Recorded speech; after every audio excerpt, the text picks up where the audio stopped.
The following is sponsored by Virtua. Virtua supports local sports.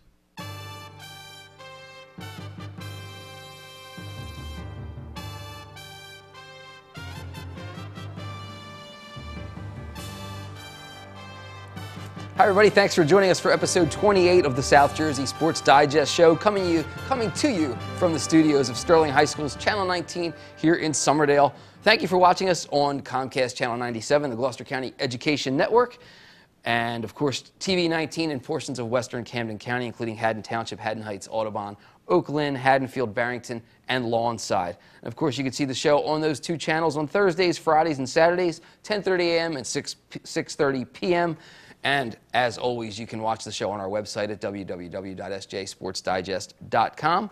We'll be joined shortly by our special guest today, former Washington Township High School baseball star Dan Barber. He's also the owner of TSC Academy, a baseball and softball facility, as well as CrossFit 643 located in Sewell. We'll talk with Dan shortly, as it's a 20th anniversary of something very interesting that Dan and a couple of other South Jersey guys were involved in. So we're going to talk to Dan about his experiences 20 years ago, reminisce a little bit. But first, let's remind you about the Adam Talaferro Foundation and its 15th anniversary gala, which is being held April 10th at the Rittenhouse Hotel in Philadelphia. Adam was a guest on our show last week. We had a great time speaking with him. He was able to discuss some topics about his injury, how he's recovered from his injury, and of course his Adam Talaferro Foundation. Eric LeGrand, the former Rutgers player who was similarly injured about 5 years ago now, he will be the key speaker at the 15th anniversary gala coming up on April 10th. So he'll have some fascinating things to say as well. He is a tremendous speaker and a tremendous inspiration, Eric LeGrand. So for more information about the Talaferro Foundation and its 15th anniversary gala, visit talaferrofoundation.org. You see the website at the bottom of your screen. And again, that's coming up April 10th. So that is, of course, a fantastic cause, and the Talaferro Foundation also sponsors the South Jersey High School Football All-Star Game, annually played at Rowan University. The rosters were just announced this past weekend at a press conference down at Rowan, and we'll have more about that on our website shortly. Again, at www.sjsportsdigest.com. Also want to remind you, don't forget about the SJSD app that you can download free on your mobile phone at your app store, whether you have a iPhone or Android. You can get the new South Jersey Sports Digest app, and you'll have scores, schedules, standings, and stories all at your fingertips, as well as fantastic photo galleries. We were out there on opening day and got a bunch of great photo galleries from about 6 or 7 different games yesterday, so be sure to check that out. But with the one touch, you can get all the sports information you need about your favorite team, and you can tap right along and find schedules, results, news, statistics, and more right at your fingertips. That's the South Jersey Sports Digest app at your mobile, on your smartphone at your app store. Check it out and download that for free, again, on your mobile phone. Now let's shift gears and let's talk about the Total Turf Athletes of the Week. We will start with our male athlete of the week, and again, brought to you by the Total Turf Experience. Sophomore Colin Corrado, lacrosse player at Gloucester Catholic. He scored 4 goals in the Rams' season-opening win at Northern Burlington. It was a 9-7 win last week as the two teams opened their season. Corrado has 6 goals in the first 3 games for the had 6 goals in the first 3 games for the Rams as they got off to a 2-1 start, including a 12-9 win over Middle Township, in which Colin had a goal and 3 assists. And again, the Rams off to a 2-1 start. He also, again, with 6 goals in those first 3 games for sophomore Colin Corrado. Let's shift gears and talk about the female athlete of the week, also brought to you by Total Turf. It's Natalie Peel, a senior lacrosse player at Lenape High School. She had 7 goals in the season-opening win for the defending Group 4 state champions as they beat Rancocas Valley 17-7 last week. Monday, she scored her 100th career goal as Lenape beat Haddonfield. And after adding a hat trick on Wednesday in a win at Clearview, that would be yesterday as we tape this, she has 18 goals so far this season as Lenape is off to a 4-0 start. Natalie Peel, as well as her senior teammate Shannon Gallagher, are also both headed to San Diego State University in the fall. The 2 high school teammates will be, college teammates at San Diego State, and they again have Lenape off to that 4-0 start. There you have your Total Turf Athletes of the Week. Again, Colin Corrado, Gloucester Catholic, Natalie Peel of Lenape, both lacrosse players, as of course lacrosse the only thing underway in that first week. We are now a day into the rest of the spring sports season, and we had baseball, softball, and everything else for you spring season-wise underway, starting up yesterday. And again, stay with us on the web at www.sjsportsdigest.com for great coverage of all this spring season, where we have things ramped up and ready to go. So be sure to download the app, keep track of your teams, keep track of your favorite sport and your favorite athlete. Right now, we're going to take a moment to take a peek at our Virtua School of the Week. This week, it is Timber Creek High School. Take a look. The following is sponsored by Virtua. Virtua supports local sports.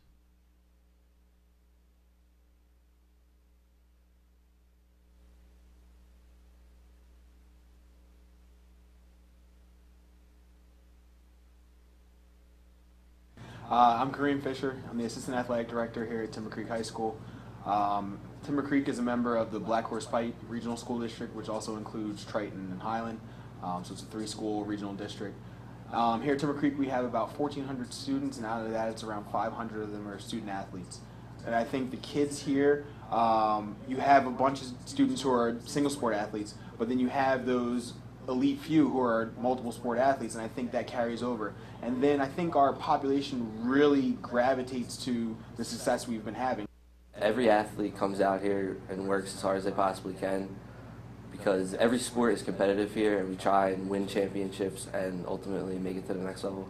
I mean, I can come here every day and I know that they want you to succeed, as everybody here in the school in every sport. It's just a different kind of atmosphere when we come to school here. Everybody around us are like really good athletes, and or if they're not athletes, they're motivated from like schoolwork. So it's like a good environment that we go to school here. We have a very unique environment. You know, everybody, when you're in the school, you feel part of something special. You know, I don't feel like it's like a average public school. I just feel like I connect with everybody around. You know, the staff, the students. It's a very home-like environment. We want to see each other succeed because we know how it feels to be on the other side of it. Playing on the field, you want everyone to support you. So when you have students on with the same thing, it's just a really good vibe. It's fun, watching everybody cheer for your team and me cheering for my team. And then when you win games, it's overwhelming. We all come together as one student body and work together. We all support each other. Like football teams will go to the basketball games. The basketball team will support football, track. Teachers support you. They help you out in school. You know, you have a game on Friday. The support systems just makes everything easier throughout the school day. Coming into high school, I didn't think that my teammates would become family, but they really are, because I would never be able to finish my seasons without them pushing me to keep getting better and better. It's a good feeling to be part of such a good program, and knowing that you can be a part of that and you can make it stay successful. Everybody around you is pushing you to do better, especially when you're on a team. Your teammates rely on you, and it's really an honor to go to a school like that, and it helps everyone really stick together here. It's like a family environment. When we win, it just brings us together even more. Everybody wants to have that feeling of success. So when one team succeeds, that motivates another team to succeed. So everybody is constantly pushing each other, whether we're on the same team or in the same classroom or not. You know, I think that's what winning in this school definitely does. We have some very good student athletes who are continuing on to college, and I think that's a big part of it as well that has made everything grow. We have a lot of people on our signing days who are going Division I, Division II, and Division III and continuing their education through sports. So I think it's very big. You know, the momentum is gaining, and hope to continue it. When I think of Timber Creek, I think of the work ethic. You know, I think our work ethic stands out from any other school around, because the countless hours of practice and studying and things like that, they all add up to the greater purpose that you see the results on the field, on the court, wherever, or in the classroom and stuff like that. It's countless hours of hard work.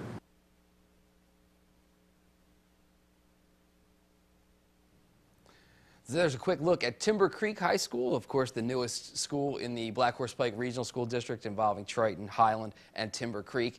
And again, Kyle Miller on the video there. Great job by Kyle, and a great look at Timber Creek High School, a school that's new and has had a lot of athletic success in just its first decade or so of existence. So Timber Creek High School, we want to thank you for being the Virtua School of the Week. Now we're going to bring in our guest, and joining us this week here on the South Jersey Sports Digest Show, there you get a good look at him, Dan Barbara. Dan, of course, a 1987 Washington Township High School graduate. Dan went on to play collegiate baseball at Old Dominion, 4-year starter there. Dan, thanks for joining us. And you see, of course, the owner of TSE Academy, baseball and softball facility that is located in Sewell. Dan, thanks for joining us. Thanks for having me. Always a pleasure. And Dan is here for an interesting reason, Dan. 20 years ago, you weren't here in South Jersey at all at this time, 20 years ago. You were in Florida. Major League Baseball strike was on. Well, it was the Major League Baseball strike that ended the 1994 season early, and then, of course, subsequently the owners locked out the players. They then were looking for replacement players. Dan Barbara was a replacement player. Tell us about the the initial, how that whole ball got rolling, Dan. It was funny because Jim Fergosi was good friends with Bill Conlon, who wrote for the Daily News, and he had called for Bill one day, and Pete happened to answer the phone. And, just Pete, jokingly. Of course, just to stop Dan, Pete Conlon is Bill Conlon's son. Bill was the Daily News columnist, as Dan mentioned. And you and Pete, of course, were great friends and played high school ball together and, of course, beyond. But just to clarify, because Dan knows the story, but maybe you don't. So go ahead, Right. Dan. So he answered the phone, and jokingly, we were coaching at, I was the head coach at Camden County College, and Pete was my pitching coach. So Fergosi said, yeah, I'll come out and watch you throw and have Dan hit for me.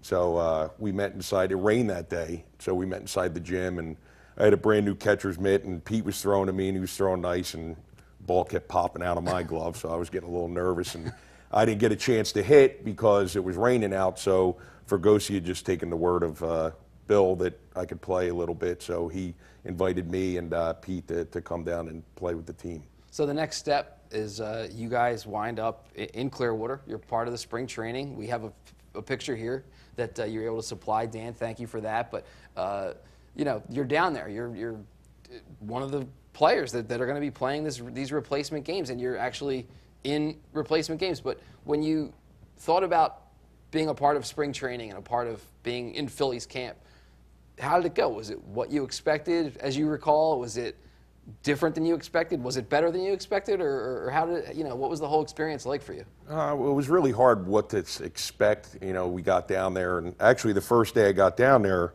they had all the lockers in alphabetical order, and I went to where my name would be, Barbara and the Bees, and it wasn't there. So I was getting nervous, and I'm looking all up and down, and I grabbed Pete, and I'm like, oh my God, I don't have a locker in my shirt. How the heck did I get in here? And sure enough, what had happened, Jeff Stone moved my stuff because he wanted to be next to Kim Batiste. So he had taken all my stuff out and moved it down like in no man's land. So they had put me back because they keep everything in alphabetical order. I guess easier for the clubbies. But that was a little unexpected. But as far as everything else, it was great. I mean, they treated us no differently. The coaching staff, figured they might have to roll with us. So we, they prepared us just like they would, the major league team. We spent 2 weeks with the minor leaguers, and then we moved on to Jack Russell Stadium. We broke camp, and I believe we had about a 40-man roster. 40-man moved over to Jack Russell, where we practiced on our own. Now, of course, replacement players, spring training games then start in earnest after a short time of workouts. Dan, they're playing a game in Plant City, and Dan's a switch hitter, for those that don't know. Dan winds up hitting home runs from both sides of the plate in a preseason game at Plant City against Cincinnati. And Dan, tell us what was special about that game, aside, obviously you've got to be out of your mind. You hit 2 bombs in a game in spring training, but what else was special about that day? Well, I came out hot, and then I kind of struggled a little bit, and every day the clubbies would say, oh, do you want to leave tickets for anyone? Do you want to leave tickets for anyone? They would always ask, and my parents had not come down at the time yet, so I pulled a page from like what Kurt Schilling used to do with his father. My grandfather, who you would have thought I was the next coming of Babe Ruth if you talked to him, he had passed away a couple years beforehand, so I said, you know what, I'm going to leave him a ticket, and that day it just happened that's the day that I went 4 for 4, had 2 home runs from either side of the plate. And so, of course, after that, I left him a ticket for every game. So that was a little side story to that one. Unbelievable. That's it's amazing how those things happen. Now, so Dan, as things go on, you guys are still playing, and the beginning of the season is fast approaching. The day where they're supposed to be playing opening day games. They're starting to dispatch teams out to go to their opening day site. Tell us about what's happening in your mind as this is close to becoming a reality. Yeah, well, every day you would, they had to cut people. So every day you're doing the head count, like, okay, I'm better than him, I'm not better than him, I'm better than him. And you're constantly doing that every day. So the final cut came, and then, I knew that I was going to make the team. So Fregosi had everyone come in, I think it was 2 days beforehand, and he said, listen, we're supposed to open in St. Louis at Busch Stadium. And he said, I want everybody we're going to travel, everybody have a sport coat. So we're going to go out, everybody get a sport coat. If you don't have one, buy one.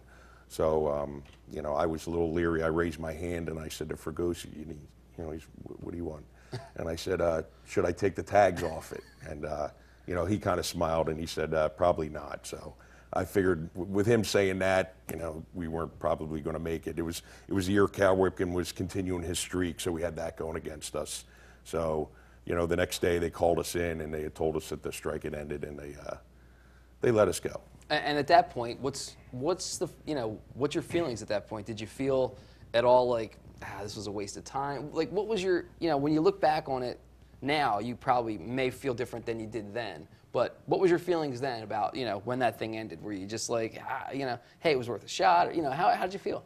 Yeah, I had no hard feelings. They let me have 6 weeks of getting to play like a major leaguer plays, so I had no regrets or no hard feelings or no disappointment. It was, I enjoyed, me and Pete got up every day. We were the first ones there. We were the last ones to leave. I soaked in every moment because I knew at any day they could, cut the cord on us, and they did. And it was a little disappointing, but at the same time, we were happy and just glad to be there for those weeks. And obviously at that time, you had an opportunity. You were coaching at Camden County College, so you left that. What then, and you just gotten married as well, right? Correct. Like a couple months before. Mm-hmm. So you kind of picked up and left a lot of things that were going on. How did you then come back and get back into the swing? Were you able to return to the coaching job? How did what all happened then once you had to come back to reality? Yeah, I was fortunate enough for our athletic director, Cliff Chrisman at the time. He took over for me and he said, go ahead, go have your fun. Team will be fine, and then, so we got back right when our season was pretty much getting into gear, came to County College, so we just hopped right back into where, like I never left, went back I was bartending at Otts in Washington Township, and that I was coaching at Camden County, and I jumped right back into those positions like nothing ever happened. Dan, I know obviously in the past year, you mentioned Pete Conlon, you mentioned his father, both of them recently, passed away within the past year, as did Jim Fregosi. So there's a lot of things that I guess happened, a lot of stories that are kind of lost now that people may or may never know, but because of the unfortunate passing of some of these people. But I know you were obviously you were real close with Pete. You guys longtime friends. What did it mean to get that opportunity to share that experience with him down there? Because you guys, like I said, grew up together, played ball together your whole lives. Even after you guys went to spring training, you guys had still been playing together for years and years in the Tri-County League here in South Jersey, among other things. So talk about. Obviously, it's an experience to go do that and do it on your own, but to do it with a close friend and have that opportunity, what did that mean to you? It was great because, going down there and knowing somebody is a lot better than just going down there by yourself. It takes a little bit of the pressure off you, that you have someone there to talk to if something doesn't go right. Eventually you make more friends, but just to have that buffer when you first get down there was a big deal. We got to stay at his father's place, which was a little more comfortable, so that was, it was great because, I was trying to do the math today driving over here between coaching, playing, Pete still coached with me up to last year.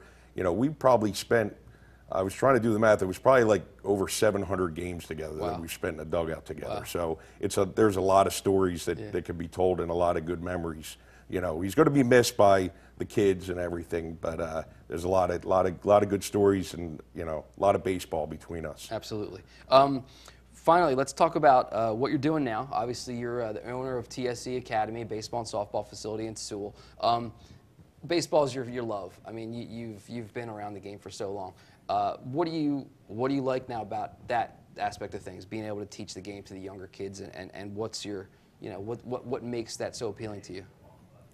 I've always had a passion for the game, and to be able to continue teaching is, it's just like a school teacher. I'm teaching baseball, and it's something I love to do. I love being around the kids and watching them progress and watching them learn, whether it be the high school kids or even if it's a 5-year-old kid. I even had a guy come in, a 45-year-old that was going to spring training. So, the spring training to get better. So, the older fantasy guys. camp. Yeah, fantasy camp. Thank you. I couldn't think of the name.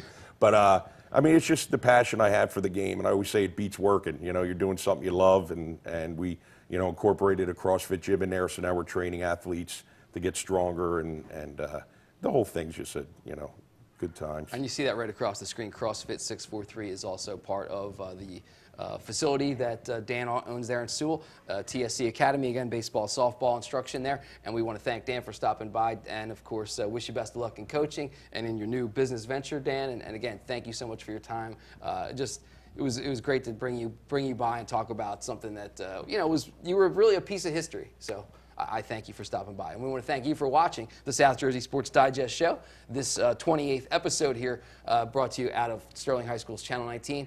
Be sure to stay tuned and join us next time here on the South Jersey Sports Digest Show. Bye-bye.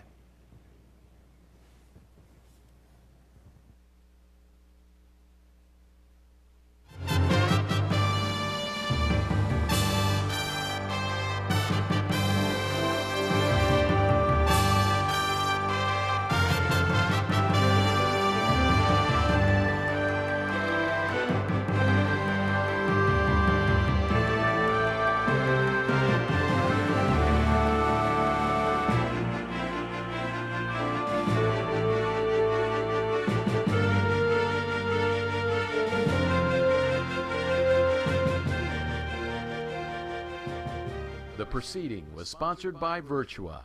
To learn more about Virtua Sports Medicine, go to virtua.org/sports medicine. To schedule an appointment, you can speak to a personal navigator at 1-844-678-7001.